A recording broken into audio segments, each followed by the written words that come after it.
अस्सलाम वालेकुम दोस्तों, मैं हूं आरिफ अली देसी ट्रैवलर पर। उम्मीद है आप सब खैरियत से होंगे। और मेरा सफ़र जो है वो अख्ताम पजीर हुआ बांग्लादेश पहले और उसके बाद श्रीलंका। तो बहुत सारे लोगों ने बहुत सारी बातें की, शिकायत की, बहुत सारे लोगों ने तनकीद की और उन सबसे ज़्यादा बहुत सारे लोगों ने मुझे प्यार दिया और मेरे साथ बहुत सारे नए लोग जुड़े इस सफ़र के अंदर। और मेरे इस एक्सपीरियंस से उनको भी ऐसा महसूस हुआ और जो मुझे फीडबैक आया उन्होंने कहा कि ऐसा लगा कि हम भी साथ साथ घूम रहे थे, सारा सफ़र कर रहे थे। तो बहुत सारी क्यूरीज थी इस हवाले से कि वीज़ा कैसे मिलता है, कितना ख़र्चा आता है, बाई ईयर टिकट कितने का है और मेरा एक्सपीरियंस कैसा रहा वहाँ पे। बांग्लादेश सस्ता है या महंगा है और वहाँ पे क्या चीज़ अच्छी है, क्या चीज़ बुरी है, ये सब चीज़ें थी जो कि मैं वीडियोस में शायद नहीं बता सका उस टाइम पे, क्योंकि मेरे पास टाइम बहुत कम था और चीज़ें बहुत ज़्यादा थी करने के लिए। सब कुछ तो मैं कवर नहीं कर सका। ज़ाहिर सी बात है, एक मुल्क है, एक पूरी हिस्ट्री है, कल्चर है, उसको मैं बहुत थोड़े टाइम में तो नहीं कवर कर सकता, उसके लिए टाइम चाहिए होता है। तो लेकिन मैं जितना भी कर सकता था उस टाइम के अंदर वो मैंने जो है वो किया और वो सब मैंने कोशिश की दिखाने की, आप लोगों को बताने की। तो सबसे पहले शुरू करते हैं कि इसका जो वीज़ा है वो कैसे हासिल किया जा सकता है। तो उसके वीज़े का मैं आपको प्रोसेस बता दूं कि सबसे पहले आपको इनविटेशन चाहिए होता है बांग्लादेश से, जो कि बांग्लादेश में आपका कोई दोस्त हो, कोई जानने वाला हो, कोई रिश्तेदार हो, कोई भी XYZ बांग्लादेश से कोई बंदा हो जो आपको वहाँ से इनविटेशन भेजेगा। और इनविटेशन मैंने मंगाया था बिल्कुल एक सादे पेपर पे लिखा था और साइन कराए थे हाथ से। बहुत सारे लोगों ने कहा उसको नोटरी पब्लिक से स्टैम्प पेपर चाहिए, ये चाहिए, वो चाहिए। ऐसा कुछ भी नहीं था, मैंने सिर्फ सादा पेपर में मंगाया था। और जो मेरे साथ पूरी वीडियो में थे आरिफ भाई, उन्होंने ही मुझे इनविटेशन भेजा था और उसके साथ उन्होंने मुझे अपने घर का बिजली का बिल भेजा था, क्योंकि अब बांग्लादेश में जो है वो ऑनलाइन सिस्टम है। बिजली के बिल अब वहाँ पे शायद नहीं चलते, वहाँ पे नहीं आते, ऑनलाइन ही पे किए जाते हैं। लेकिन फिर भी उन्होंने मुझे अपना कोई पुराना बिल भेज दिया था, कोई 2 साल पुराना बिल होगा शायद, वो मैंने लगा दिया था। उसके साथ उन्होंने अपना मुझे ID कार्ड की कॉपी और पासपोर्ट की कॉपी भेज दी थी। तो इनमें से कोई एक चीज़ लगाते हैं बिल के साथ, ID कार्ड लगाते हैं या पासपोर्ट की कॉपी लगाते हैं, कोई एक चीज़ काफ़ी होती है।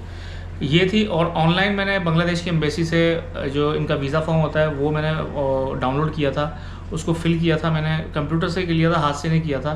तो मैंने कंप्यूटर से ही वर्ड के अंदर ले जाके तो उसको मैंने फ़िल कर लिया था। वो बहुत ज़्यादा मुश्किल नहीं था और वो फ़िल करके मैं एम्बेसी चला गया था। और मेरे जो डॉक्यूमेंट्स थे उसके अंदर उन्होंने मुझसे मेरा मांगा ऑफ़िस लेटर, जहाँ पे मैं जॉब करता हूँ वो लेटर चाहिए था। मेरे जो पासपोर्ट की कॉपी चाहिए थी वो मैंने दी थी। और इसके अलावा मैंने अपने टैक्स रिटर्न्स भी लगाए थे जो कि उन्होंने नहीं लिए थे। और मेरे पास मेरा ऑफ़िस का लेटर भी नहीं था जब मैं वहाँ गया था, तो मेरा ऑफ़िस लेटर भी मेरे पास नहीं था। तो उसके लिए उन्होंने मुझसे पूछा कि भाई आपको ऑफ़िस लेटर चाहिए। मैंने कहा वो मुझे लाहौर जाना पड़ेगा उसके लिए, तो वो उन्होंने एक्सेप्ट कर लिया था। अच्छा, दूसरा, जब मैं वीज़ा ये सारे डॉक्यूमेंट्स तैयार करके अपना पासपोर्ट लेके, वीज़ा फॉर्म लेके और ये डॉक्यूमेंट्स मैं सारे लेके, और मैंने अपने बिजली का बिल भी लगाया था अपने घर का, वो भी लगाया था और ID कार्ड की कॉपी भी लगाई थी। ये सब लेके जब मैं पहुंचा एम्बेसी तो उन्होंने मुझसे पूछा, पर्पस पूछा जाने का कि भाई आपका पर्पस क्या है। मैंने कहा मैं घूमने जा रहा हूँ, मैं यूट्यूबर हूँ और मैं वीडियोज़ वगैरह बनाता हूँ। तो ये सुनने के बाद वो भाई साहब जो थे, जो वीज़ा ऑफिसर थे, तो वो वहीं पर रुक गए एकदम से। उन्होंने आगे का प्रोसीजर नहीं किया। जब उन्होंने सुना कि मैं यूट्यूबर हूँ तो उन्होंने कहा अच्छा आप ना वेट करो, मुझे साइड में कर दिया। तो लाइन लगी थी, कोई 8-10 लोग थे, तो वो उनको डील करने लगा। फिर मैंने उनसे 5 मिनट बाद पूछा, मैंने कहा सर मुझे तो बताएं कि मुझे क्यों साइड में किया है। उन्होंने कहा आपसे एक फॉर्म भरवाना है। तो जब सब फ्री हो गए तो फिर वो भाई साहब आधे घंटे के बाद उठ के गए और कोई 15 मिनट के बाद वापस आए। फिर एक फ़ॉर्म उन्होंने मुझे दिया, कोई 2-3 सफ़ों का फॉर्म था। वो डिक्लेरेशन फॉर्म था बेसिकली। उस पर लिखा था मेरे जाने का पर्पस, मेरे सोशल मीडिया अकाउंट्स सारे, टिकटॉक, इंस्टाग्राम, यूट्यूब, फेसबुक, सारे डिटेल्स उसमें थी। और उसमें एक जगह पे ये लिखा था कि आप जो भी वीडियो बनाएंगे वो उसके बांग्लादेश के अगेंस्ट नहीं होगी और इस तरह की जो चीज़ें होती हैं जैसे कोई भी मुल्क होता है। तो वो मैंने उस पर साइन किए थे, वो मैंने फॉर्म फिल किया था, वहीं खड़े खड़े मुझसे फिल कराया था। और मेरा एड्रेस पूछा था कि बांग्लादेश में कहाँ जाऊँगा, वो तो मेरे पास था। तो ये सब चीज़ें मैंने भर दी थी और मैंने जमा करा दिया था। तो जब मैंने जमा कराया तो उसके तीसरे दिन रात के 11 बजे मुझे व्हाट्सएप पे उनका, जिन्होंने मेरा पासपोर्ट ऑफिसर ने लिया था, उन्होंने मुझे व्हाट्सएप पे मैसेज करके कहा कि आपका वीज़ा आ गया है और अपना वीज़ा आके ले लो। तीसरे ही दिन, आज जैसे पीर था, मंगल बुध और जुमेरात की रात को मुझे मैसेज आ गया कि आप आके अपना वीज़ा ले लो। तो मैं उस जुमेरात को तो नहीं जा सका, जुमेरात को तो नहीं जा सका। फिर मैं गया, मंडे को गया, और मंडे को जाके मैं जब वहाँ पे विंडो पे गया तो उन्होंने कहा कि भाई वीज़ा आपका भी नहीं, 5 बजे मिलता है। हमारा वीज़ा देने का टाइम 5 बजे, और मैं सुबह ही सुबह पहुँच गया था 9 बजे, मतलब 9 बजे मैं एम्बेसी में था, और इससे पहले मैं सुबह 6-7 बजे इस्लामाबाद पहुँच गया था। तो फिर मैंने वो वीज़ा लिया, 5 बजे तक इंतज़ार किया। फिर उन्होंने कहा कि विंडो नहीं खुली, कुछ 6, साढ़े 6, 7 बज गए। 7 बजे फिर मैंने उनको मैसेज किया, मैंने कहा भाई मेरा वीज़ा का क्या सीन है, क्योंकि मेरे साथ 4-5 लोग और खड़े थे, तो उनके भी वीज़ा डिले थे। उन्होंने कहा कि आपका वीज़ा, हमारे कुछ टेक्निकल इश्यूज़ हैं जिसकी वजह से वीज़े में डिले आ रहा है। तो फिर वो वीज़ा मिल गया 7 बजे, उन्होंने मुझे दे दिया, मेरा जो ना स्टिकर वीज़ा लगा हुआ था पासपोर्ट पे, और वो उन्होंने मुझे दिया। मुझे 20 दिन का वीज़ा दिया। मैंने 15 दिन का उसमें लिखा था कि मैं कितना रहूँगा, मैंने अपने वीज़ा फॉर्म के अंदर 15 दिन लिखा था, तो उन्होंने मुझे 20 दिन का वीज़ा दिया। तो मुझे ये था कि शायद 1 महीने का होगा, लेकिन मैंने महीना तो रुकना नहीं था। उन्होंने 20 दिन का वीज़ा लिया और 3 महीने की वैलिडिटी थी, वो लेके मैं आ गया। उसके बाद बारी थी टिकट कराने की, क्योंकि मेरा जब वीज़ा आ गया तो मैंने फिर ज़्यादा डिले नहीं किया, और मैंने कहा यार मैं होके आ जाता हूँ। और फिर क्योंकि फिर मेरे अपने ऑफिस के भी कुछ इश्यूज़, फिर आगे मेरे कुछ इवेंट्स थे, वो सब मैं मिस नहीं कर सकता था। तो मैंने टिकट्स कराई। उस टाइम पे मुझे टिकट जो है, बांग्लादेश की सिर्फ टिकट मुझे मिल रही थी 2,04,000 रुपये की, और मैंने बांग्लादेश के साथ श्रीलंका भी रखा था। श्रीलंका में मेरा व्लॉगिंग का कोई मूड नहीं था। श्रीलंका बस मैं वैसे ही 2 दिन रेस्ट के लिए जाना चाह रहा था। काफ़ी टाइम हो गया था, जैसे कि मैंने अपनी वीडियो में बताया श्रीलंका वाली। सिर्फ मैं 2 दिन वहाँ पे चिल करने जाना चाह रहा था, कि मैं 2 दिन वहाँ पे रुकूंगा और सिर्फ घूमूंगा फिरूंगा, माइंड को फ्रेश करूँगा। और मैंने ऐसे ही किया। मैंने टोटल 3 वीडियोस बनाई श्रीलंका के अंदर, और इससे ज़्यादा मैंने वीडियो नहीं बनाई। तो बाकी मैं 2 दिन वहाँ पे बस घूमा फिरा और खाया पिया और होटल में रहा। तो ये मैंने किया। तो मुझे टिकट पड़ा 2,22,000 रुपये का, जिसमें मेरा 4 दिन का स्टे था श्रीलंका में, और बाकी मैंने जो है ना बांग्लादेश का मेरा वेट था। वाया श्रीलंका मेरी फ़्लाइट थी, फैसलाबाद, लाहौर से कोलंबो से अपना ढाका, और ढाका से कोलंबो, और कोलंबो से लाहौर। ये मेरी फ़्लाइट्स थी। डायरेक्ट फ़्लाइट कोई अभी जाती नहीं है, इसलिए कोई डायरेक्ट फ़्लाइट नहीं थी। और दूसरी एयर अरेबिया वगैरह की जो फ़्लाइट्स थी वो काफ़ी महंगी मिल रही थी, 3-3 लाख रुपए की थी उस टाइम पे जब मैंने तो ये है टिकट का। और वीज़ा की फ़ीस बता दूं आपको, वीज़ा की फ़ीस जो थी वो मुझसे ली उन्होंने 600 रुपये, पाकिस्तानी 600 रुपये कैश के अंदर मैंने उनको वीज़ा फ़ीस दी। सिर्फ यही फ़ीस थी वीज़ा की फ़ीस, और कुछ नहीं था। और 2,22,000 का मेरा टिकट था। लेकिन आपको तकरीबन 1,90,000 से लेकर 2.25 लाख तक का टिकट मिल जाता है, कराची टू ढाका या लाहौर टू ढाका। यहाँ से आप इतने पैसों में जा सकते हैं। बहुत सारी एयरलाइंस जाती हैं वैसे तो, लेकिन एयर अरेबिया और ज़्यादा जो रूट्स यूज़ करते हैं, जो एयरलाइन जाती हैं, वो श्रीलंकन एयरलाइन और एयर अरेबिया हैं। तो ये आप जब जाएंगे तो आपने देख लेना है। अच्छा, दूसरा ये है, मेरा टोटल खर्चा जो आया, अब आप गिनते जाएँ इसको कि मेरा टोटल ख़र्चा क्या आया। मेरा 2,22,000 रुपये का टिकट था, 600 रुपये का मेरा वीज़ा था। तो भाई देखें, बहुत सारे लोग कहते हैं कि मैं कंजूस हूँ, मैं ख़र्च नहीं करता और मैं ऐसी हरकतें करता हूँ। वैसे भाई मैं टूरिस्ट नहीं हूँ, मैं ट्रैवलर हूँ। मैं आप लोगों को इन्फॉर्मेशन देता हूँ।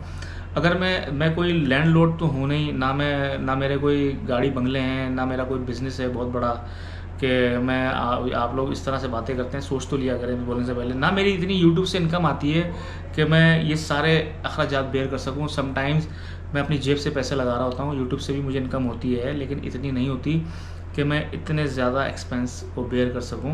वो जो मैं ट्रैवल कर रहा होता हूँ, मुख्तलिफ़ शहरों में जा रहा होता हूँ। आपको पता है, जब मैं कराची ट्रैवल करता हूँ तो मुझे सिर्फ कराची का ही एक्सपेंस 40,000 रुपये आता है। तो सोचें, तो मैं अगर कमाता हूँ तो मेरा एक्सपेंस ट्रैवल में भी लगता है। दूसरी बात यह है कि कंजूसी मैं नहीं करता। मैं सिर्फ अगर किसी दुकान पे खड़े होकर कुछ पूछता हूँ या वहाँ खड़े होकर आपको कीमत बताता हूँ या मुझे वो महंगा या सस्ता लगता है तो मैं एक्सप्रेस करता हूँ उस चीज़ को, ताकि आप लोगों को पता चल सके कि ये चीज़, हालांकि वो चीज़ मेरे काम की है या नहीं है, मैं बिला वजह भी रुक जाता हूँ सिर्फ इन्फॉर्मेशन देने के लिए। लेकिन लोगों को ऐसा लगता है कि मैं कंजूस हूँ, मैं ख़रीदता नहीं हूँ और मैं इस तरह की बातें करते हैं। तो उनको मैं ये बात बता रहा हूँ कि भाई मैं अक्सर जगहों पे इसलिए भी रुकता हूँ कि ताकि आप लोगों को वो चीज़ बता सकूँ, एक्सपीरियंस आप लोगों से शेयर कर सकूँ। वीडियो ज़्यादा लंबी हो रही है। और वहाँ पे होटल आपको बहुत सस्ते मिल जाते हैं, 800 से लेकर 700-800 से लेकर टका से लेकर और 1800, 1500, 2000 टका तक आपको बहुत अच्छे होटल मिल जाते हैं। हमें 1100-1200 टका के अंदर एसी रूम मिल गया था, हम 2 बंदों ने उसमें जो है वो ठहरे थे। खाना हम जो खा रहे थे वो हमने अपने पैसों से, मतलब खाना तो आपने अब एक बंदे का तो नहीं, एक बंदा 2 बंदे खा सकते हैं ना, वो खाना तो हमने खुल के खाया। दूसरी बात ये है कि बहुत सारे लोग मेरी इस बात पे नेगेटिव कमेंट करते हैं कि दाल खा रहा है, छोले तलाश कर रहा है, चने खा रहा है, ये वो। तो भाई मैं अपनी ये बात 10,000 दफ़ा बता चुका हूँ, मैं किसी भी किस्म का गोश्त नहीं खाता हूँ और मैं बहुत ज़्यादा मुरक्कत ग़िज़ाएँ भी नहीं खाता हूँ। मैं बहुत सिंपल खाने खाता हूँ। अगर आप ये बोलें कि मेरी फेवरेट डिश क्या है, अगर आप एक छोटी सी बात कर रहा हूँ तो मैं ये कहूँगा कि दाल और चावल मेरी फेवरेट डिश है। वैसे मैं बिरयानी भी शौक़ से खाता हूँ। चिकन के अंदर भी मैं चिकन खा लेता हूँ, लेकिन उसका ना कोई बहुत साफ़ चेस्ट का पीस हो तो खाता हूँ। तो बहुत वो लोग जो ये मुझे बोलते हैं कि हम पाकिस्तान का नाम ख़राब कर रहे हैं, भाई इसमें पाकिस्तान का नाम ख़राब नहीं होता, ये मेरी पर्सनल चॉइस है, इसमें नाम ख़राब होने वाली बात ही नहीं है। जो चीज़ मैं खाता ही नहीं हूँ, हाँ मैं अगर खाता हूँ, मैं मटन खाता हूँ, मैं बीफ खाता हूँ या इस तरह की चीज़ें खाता हूँ तो मैं ज़रूर वो भी दिखाऊँगा और वो भी खाऊँगा। और ऐसी बात नहीं होती है कि मैं ऐसे भूखा फिर रहा होता हूँ या क्या, किसी काम की वजह से ज़रूर ऐसा हो सकता है कि लेट खाना खा ले, लेकिन जानबूझ के पैसे बचाने के लिए कभी भी मैंने ऐसे नहीं किया कि मैं भूखा फिरूँ या ये सोच के कि ये महंगा है या सस्ता है। जब खाना या भूख लगी होती है तो महंगा सस्ता नहीं देखते। और मैंने और आरिफ भाई ने बहुत अच्छे होटल्स में भी खाने खाए हैं और हमने बहुत ढाबों जैसी जगहों पे भी खाने खाए हैं। तो ये पैसों की वजह से नहीं था, सिर्फ एक्सपीरियंस करने के लिए।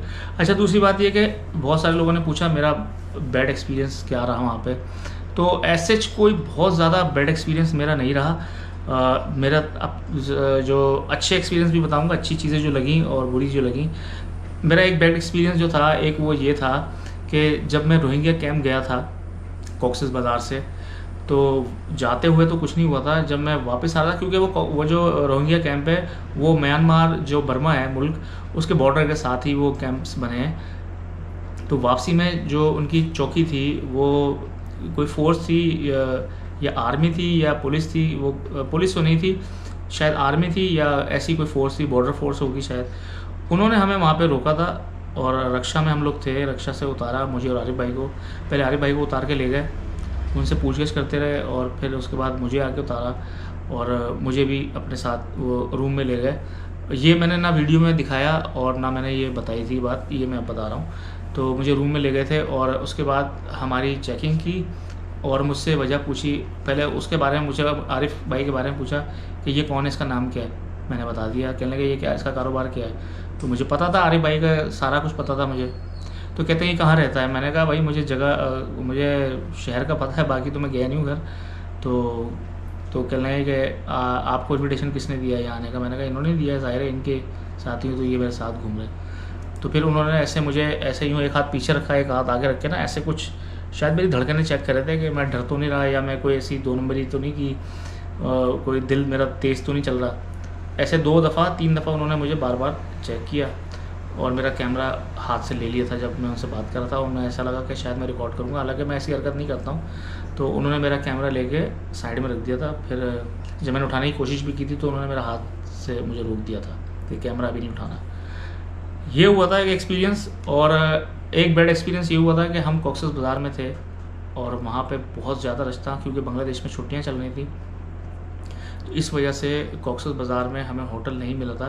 हाँ, वहाँ पे अगर आप कह सकते हैं कि थोड़ा सा बजट आउट हो जाता हमारा वहाँ पे, कि किस तरीके से वहाँ पे जो है अगर हम 8,000 या 10,000 उसका टका का हम रूम ले लेते तो वो मेरे लिए बहुत एक्सपेंसिव हो जाता। वो मतलब 20,000 का रूम मैं अफोर्ड नहीं कर सकता। वो बहुत ज़्यादा हो जाता है, वो हमने नहीं लिया था। तो वहाँ पे हमें जो लड़के थे कॉक्सेस बाज़ार जो हमारे साथ हमें मिले थे चिटागोंग के अंदर, रियाज नाम है उनका, वो लड़के थे, वो हमें मिल गए थे। तो हम उनके रूम में बैठे थे जाके, और हमने पूरी रात वहाँ पे गुजारी थी, और कुछ टाइम हम रात को सड़कों पे घूमते रहे, और उसके बाद हमने वहाँ गुजारी थी। तो ये 2 एक्सपीरियंस हुए थे। तो अगर तो कोई बहुत ज़्यादा मजबूरी हो जाती या कुछ ऐसा होता तो हमें फिर ज़ाहिर है कुछ करना पड़ता, हम ले लेते 10,000 का भी, लेकिन हम बहुत मतलब मैं एक ट्रैवलर हूँ, तो मैं एक दूसरे मुल्क के अंदर हूँ, मैं अपनी चीज़ें देख के चलनी पड़ती हैं, तो इस वजह से इतना ज़्यादा जो है ना एक्सपेंसिव नहीं लिया। अच्छा, अब आ जाएँ बात अच्छे लगने की चीज़ें जो हैं। अच्छा, बुरी लगने की अगर बात मैं करूँ तो मुझे एक चीज़ और वहाँ की बुरी लगी। मैं इसलिए बता रहा हूँ कि इसके बाद मैंने आपको बहुत सारी अच्छी बातें बतानी है, और मैं बहुत हॉनेस्ट अपनी ओपिनियन दे रहा हूँ आपको, और रिव्यू दे रहा हूँ जो मुझे फ़ील होता है वो मैं बता रहा हूँ। एक बुरी बात ये थी कि वहाँ की जो ट्रैफ़िक का सिस्टम है वो बहुत, अभी मुझे लगता है कि वहाँ की जो आवाम है जितनी ज़्यादा वह पॉपुलेशन है उसके हिसाब से ट्रैफ़िक सिस्टम अभी नहीं है वहाँ पे, क्योंकि पॉपुलेशन ओवर पॉपुलेटेड कंट्री है, क्योंकि कंट्री बहुत छोटी है और आवाम बहुत ज़्यादा है। तो शायद इस वजह से थोड़ा सा रोड्स का स्ट्रक्चर सही नहीं है, क्योंकि 100 किलोमीटर भी अगर आपको सफ़र करना है तो 3 से 4 घंटे आपको लग जाते हैं। पाकिस्तान के अंदर 100 किलोमीटर हम लोग 1 घंटे में तय कर लेते हैं आराम से, और 1 घंटे में, 1.25 घंटे में कर लेते हैं, लेकिन वहाँ 3 से 4 घंटे लग जाते हैं। और मतलब ये समझ लें कि 250 किलोमीटर का सफ़र के लिए पूरा दिन चाहिए होता है या पूरी रात चाहिए होती है हमें। तो इतना ज़्यादा वहाँ पे डिफरेंस है। ट्रेन में, अगर आप ट्रेन में भी हैं तब भी कुछ ख़ास ट्रेन्स हैं जो तेज़ चलती हैं, लेकिन मोस्टली जो है वो इस सफ़र इतना ही है, और रोड्स के ऊपर भी इतना ही सफ़र, बसों में अगर आप सफ़र करते हैं, रोड्स ज़रा नैरो हैं, थोड़ी छोटी सड़कें हैं। और एक चीज़ और, जिस चीज़ ने मुझे शॉक किया, जो चीज़ मुझे अच्छी नहीं लगी, वो थी वहाँ का जो हॉर्न सिस्टम है ना, जो लोग हॉर्न देते हैं, बिला वजह हॉर्न बजाए जा रहे हैं। मैं सुंदरबन का जब सफ़र कर रहा था तो मैं बाइक पे काफ़ी लंबा मैंने सफ़र किया था, तो भाई साहब उस बंदे की उंगली नहीं हट रही थी। मैंने उसको 2-3 दफ़ा कहा, मैंने कहा भाई उंगली हटा ले तेरी मेहरबानी, तो उसको मेरी उर्दू समझ नहीं आई थी, तो वो फिर भी बजाता रहा भाई। तो ये है एक ट्रांसपोर्ट का सिस्टम, वहाँ पे हॉर्न बहुत बजाते हैं लोग, सर में दर्द हो जाता है, इतना ज़्यादा रशी है, इतना ज़्यादा। आप जिस शहर में भी जाएंगे, आप जिस स्टेशन पे चले जाएँ, आप जिस बस अड्डे पे चले जाएँ, बहुत रश होता है। बुकिंग्स नहीं मिलती हैं वहाँ पे ट्रेनों के अंदर, इतना ज़्यादा लोगों का रश होता है। एक ये वहाँ पे थोड़ा सा ट्रांसपोर्टेशन का मुझे लगा। और दूसरी एक चीज़, जो बसेज़ हैं वो जैसे हमारे यहाँ तो टच हो जाए तो बहुत बड़ा खड्डा हो जाता है, लेकिन वहाँ पे ऐसे एक दूसरे से रगड़ते हुए बसें निकलती हैं। और आज जब आप जाएंगे ना तो सारी बसें छिली हुई हैं। मैंने एक दफ़ा वीडियो में दिखाया भी था, शॉर्ट वीडियो में अपनी, कि बसें ना, सारी बसें साइडों से छिली हैं, एक दूसरे को वो डॉज करके जाते हैं सारे ना। तो ये चीज़ें जो है मुझे वो थी जो मुझे मैंने बताना चाह रहा था, जो अच्छी नहीं लगी। बहुत रफ़ ड्राइविंग करते हैं लोग, जो बसेस वाले हैं वो बहुत रफ़ ड्राइविंग करते हैं। बहुत डर लगता है भाई उनकी बसों में। मैं बैठा हूँ, मुझे बहुत डर लगा है, मैं तो बस सो गया था। मैंने कहा भाई मैं सो रहा हूँ, आरिफ भाई से मैंने कहा मुझे उठाना मत। जब पहुँच जाए तो मुझे वैसे ही बहुत डर लगता है, इतनी ज़्यादा तेज़ बस चल रही हो। अब आ जाते हैं अच्छी चीज़ों के ऊपर, तो वो भी आपके साथ शेयर करता हूँ। अच्छी चीज़ें क्या थी, मुझे सबसे ज़्यादा जो अच्छी लगी वहाँ की चीज़ें, एक तो ये थी कि वहाँ के लोग बहुत हम्बल हैं, बहुत डाउन टू अर्थ हैं, बहुत प्यार करने वाले लोग हैं, और बहुत अच्छे अखलाक के लोग हैं, बंगाली जो लोग हैं। मैंने वैसे देखे हैं यहाँ पे पाकिस्तान के अंदर, हम लोग रहे हैं, हमारे साथ हमारे नेबर्स भी रहे हैं, लेकिन वो तो ज़ाहिर है हमारे नेबर्स थे। लेकिन बांग्लादेश में जाके मुझे एक नया एक्सपीरियंस हुआ, उनके बारे में ज़्यादा जानने का मौका मिला। और सबसे बड़ा कि जो बात थी कि वो पाकिस्तानियों से बहुत प्यार करते हैं, पाकिस्तानी की बहुत रिस्पेक्ट करते हैं, यहाँ तक कि इतने अरसे में उनके अंदर नफ़रत के बीज बोए गए पाकिस्तानियों के लिए। उसके बावजूद जो बंगाली कौम है, जो बांग्लादेशी कौम है, वो पाकिस्तानियों से इतनी वालहाना मोहब्बत करते हैं। मैं बस में हूँ, मैं ट्रेन में था, मैं रोड पे चल रहा था, मुझे लोग घेर लिया करते थे, मुझे लोग ऑफ़र्स करते थे, खाने पीने दिया करते थे। जिसके पास जो होता था ना मुझे वो पेश कर दिया करता था अपनी हैसियत के मुताबिक। कोई मुझे केले दे रहा है, कोई मुझे जूस पिला रहा है, कोई मुझे पॉपकॉर्न्स दे रहा है, कोई फ्रूट्स ला के दे रहा है। इवन कि वहाँ का फ़ौजी था, हमारे साथ सफ़र कर रहा था, वो मेरे लिए फ़्रूट्स लेकर आया। तो भाई मैं कहूँगा कि मैंने आज तक ज़िंदगी में ऐसा कोई कंट्री जो है ना ट्रैवल नहीं किया। मैं 8-9 मुल्कों में जा चुका हूँ, लेकिन ऐसा एक्सपीरियंस पहली दफ़ा हुआ। इतनी मोहब्बत, इतना प्यार और इतने अच्छे लोग, इतनी अच्छी ट्रीटमेंट पहली बार मिली है। वीडियो लंबी होगी, लेकिन जो पार्ट्स आपको सुनने हैं देखने में, इसलिए उसको पार्ट्स में कर रहा हूँ, अच्छे बुरे और एक्सपेंस और चीज़ें, तो आप अपने हिसाब से मैनेज कर लीजिएगा, स्किप कर दीजिएगा चीज़ों को पहले। अच्छा, दूसरी चीज़ जो मुझे वहाँ पे लगी अच्छी कि वहाँ ग्रीनरी बहुत ज़्यादा है, और बांग्लादेश के अंदर जो है ग्रीनरी का बहुत ख्याल किया जाता है। लोग दरख्त नहीं काटते, ग्रीनरी ख़त्म नहीं करते, बल्कि वहाँ पे लोग ग्रीनरी से प्यार करते हैं, दरख्त लगा रहे होते हैं, दरख्त लगाते हैं। और वहाँ पे 1% के हवाले से एक NGO भी थी, जो स्टूडेंट्स मुझे मिले थे खुलना के अंदर, जिनके साथ मैं आगे का सफ़र किया था। वो 1% की उनकी एक मुहिम चल रही है, वो 1% के अंदर दरख्त लगा रहे हैं। बल्कि मेरा भी कुछ ऐसा प्लान है, इंशाल्लाह फ्यूचर में मैं भी कुछ इस तरह की मुहिम शुरू करूँगा कि हम पाकिस्तान को भी ग्रीन पाकिस्तान बनाएंगे। और उनका 1% था, हम देखेंगे हमें क्या पड़ता है। और वो 1% में दरख्त देते हैं, और उसके अंदर पूरे बांग्लादेश के अंदर इतनी ग्रीनरी के बावजूद वो इस तरह की वहाँ पे मुहिम चलती रहती हैं, और लोग जो है ना वो इस तरह के दरख्त लगाते हैं। और दूसरी बात ये है कि वहाँ के लोग, जो मुझे अच्छी बात लगी, अपने मुल्क से बहुत मोहब्बत करते हैं, अपने माजी को नहीं भूलते, अपनी ज़बान से बहुत प्यार करते हैं, बांग्ला ज़बान से बहुत प्यार करते हैं, और आने वाले लोगों को इज़्ज़त दी जाती है वहाँ पे। मतलब मैं तो बहुत इंस्पायर हुआ भाई बांग्लादेशी अवाम से। और आज इस वीडियो के थ्रू मैं कहना चाहूँगा कि बांग्लादेश इसी कौम को मेरी तरफ से सल्यूट है, सलाम है, और बहुत सारी मोहब्बतें हैं मुझे इतना प्यार देने के लिए, मुझे इतना वहाँ पे वालहाना इस्तकबाल करने के लिए, इतनी इज़्ज़त देने के लिए।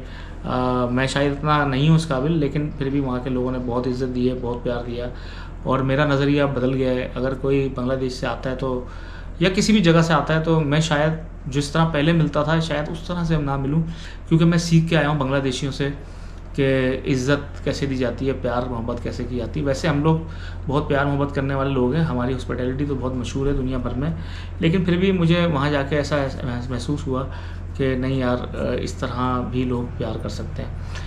अब जो मेन बात जो बहुत सारे लोगों ने पूछी आरिफ भाई के बारे में, कि आरिफ भाई कौन है, कहाँ रहते हैं, क्या है। आरिफ भाई से मैंने पूछा था, जब मैं आरिफ भाई के पास गया था, उनसे मिला था जब वीडियो स्टार्ट की थी, तो बहुत सारे लोगों ने कहा इंट्रोडक्शन नहीं दिया आपने आरिफ भाई का। भाई आरिफ भाई ने अपनी पर्सनल चीज़ें बताने से मना किया था, वो नहीं किसी को बताना चाहते हैं उनके बारे में। बहुत अच्छे इंसान हैं। हाँ, ये मैं बता सकता हूँ कि वो कारोबारी आदमी है, कपड़े का कारोबार करते हैं, और मेमन सिंह एक जगह है, वहाँ पे वो रहते हैं। ये ढाका से करीब है उनका वो एरिया, 3 घंटे का रास्ता है, मेरे ख्याल से 120-140 किलोमीटर का सफ़र है ढाका से। वहाँ पे वो रहते हैं, बहुत मोहब्बत वाले आदमी हैं, और उन्होंने मेरे उम्र में काफ़ी छोटे हैं मुझसे वो, लेकिन उन्होंने ऐसे किया जैसे कि वो मेरे बड़े भाई हैं, और इस तरह से उन्होंने मुझे शेल्टर करके रखा, और मेरे ऊपर पूरी निगाहें रखी, मुझे 1 सेकंड के लिए भी अकेला नहीं छोड़ा, और कहीं पे भी कोई मसला होता था सबसे आगे मुझे रोकते थे, पहले ख़ुद बात करते थे। जब क्लियरेंस होती थी फिर मुझे इजाज़त देते थे वीडियो बनाने की, कि भाई अब तुम वीडियो बनाओ। तो इस तरह से था। बिहाइंड द सीन बहुत सारी चीज़ें होती हैं जो लोग नहीं देख पाते। बहुत सारी जगहों पे हमारी तकरार भी हुई आरिफ भाई की और मेरी, और कुछ लोगों ने उस चीज़ को भांप भी लिया कि हाँ आरिफ भाई नाराज़ हैं इस जगह पे। हाँ, आरिफ भाई नाराज़ थे उस टाइम हमारे, क्योंकि हम इतनी गर्मी थी, और इतनी गर्मी के अंदर हम धूप में भी चल रहे हैं, हब्स हो रहा है, पसीने निकल रहे हैं, तो वहाँ पे कुछ बातों में इख्तलाफ भी हो जाता है जब बंदे होते हैं साथ। लेकिन हमारा एक रिस्पेक्ट का जो रिश्ता था, या हमारी जो बाउंड्रीज थी, हम उससे बाहर नहीं जाते थे, उसके अंदर रहकर ही हम तकरार कर लिया करते थे, और फिर हम नॉर्मल हो जाते थे। जब वो वक्त गुजर गया, वो बात ख़त्म हो गई, तो हम नॉर्मल हो जाते हैं। तो जी ये था मेरा सफ़र, और आरिफ भाई के बारे में मैं बस इतना ही बता सकता था, बाकी आरिफ भाई ने मुझे मना किया था। तो मैं आरिफ भाई का बहुत मशकूर हूँ, बहुत शुक्रगुज़ार हूँ कि उन्होंने मुझे इतने अच्छे से बांग्लादेश घुमाया, उनकी वजह से ही मेरा सफ़र मुमकिन हो सका। और जो भी मेरे दोस्त थे, करामत भाई, जिनकी वजह से मैं आरिफ भाई से मिला, करामत खान के नाम से उनका यूट्यूब चैनल है, उनकी वीडियो अक्सर मैं अपनी स्टोरी में लगाता भी रहता हूँ, आपने देखा होगा। तो उनकी वजह से आरिफ भाई से मेरी दोस्ती हुई, और आरिफ भाई ने मुझे जो है वहाँ इनविटेशन भेजा। तो करामत भाई का भी बहुत बहुत शुक्रिया, उनकी वजह से मैं आरिफ भाई से मिल सका। आरिफ भाई का और बांग्लादेशी अवाम का बहुत शुक्रिया। तो उम्मीद है ये वीडियो आपको पसंद आई होगी। और बांग्लादेश बहुत ज़्यादा महंगा नहीं है, बांग्लादेश मुझे बहुत सस्ता लगा as compare to Sri Lanka. Bangladesh मुझे सस्ता लगा, क्योंकि वहाँ पे महंगाई इतनी ज़्यादा मुझे नहीं लगी, क्योंकि हम कन्वर्ट कर रहे होते हैं करेंसी को, तो इसलिए उस टाइम पे हमें फ़ील नहीं हो पाता, क्योंकि हम एक महदूद बजट में होते हैं। तो मेरा जो टोटल श्रीलंका को भी अगर मैं जोड़ लूँ साथ, अपने वीज़े और इस्लामाबाद जाने का ख़र्चा, ये टिकट शिकट हर चीज़ डाल दूँ, तो भी मुझे 3.5 लाख रुपए का एक्सपेंस आया है, और इससे ज़्यादा मुझे ये सफ़र नहीं पड़ा। तो उम्मीद है आप लोग इसी तरह सपोर्ट करते रहेंगे। आप लोगों ने बहुत प्यार दिया, मैं आप लोगों का बहुत मशकूर हूँ कि आप लोगों की वजह से ही ये सब मैं कर सका। जिन लोगों ने मोहब्बत की, जिन्होंने तमाम मेरी वीडियोस को देखा और मुझे अप्रिशिएट करते रहे, मैं उन सब का ममनून हूँ, शुक्रगुज़ार हूँ। इसी तरह उम्मीद है आप लोग मुझे सपोर्ट करते रहेंगे। और मुझे जाने से पहले ये ज़रूर बताइए कि अगली जो कंट्री होगी वो कौन सी होनी चाहिए। मैं आप लोगों की राय ही लेता हूँ। मैं श्रीलंका भी जब गया था तो भी मैंने एक वो कराया था, सर्वे किया था, मैंने लोगों से पूछा था कहाँ जाऊँ, तो लोगों ने मुझे, बहुत सारे लोगों ने श्रीलंका का कहा, बहुत सारे इंडिया का वीज़ा नहीं मिल सका। तो इस तरह मैं गया। अभी मुझे आप बताएं, कमेंट करके बताएं कि मुझे किस मुल्क जाना चाहिए। उम्मीद है ये वीडियो में मैंने कोशिश की इन्फॉर्मेशन देने की, कुछ मिसिंग हो गई हो तो उसके लिए माजरत। वो आप मुझसे कमेंट में पूछ सकते हैं, मैं कमेंट में बता दूंगा। अब तक के लिए इतना ही। अगली वीडियो तक के लिए इजाज़त दें, तब तक के लिए अल्लाह हाफ़िज़।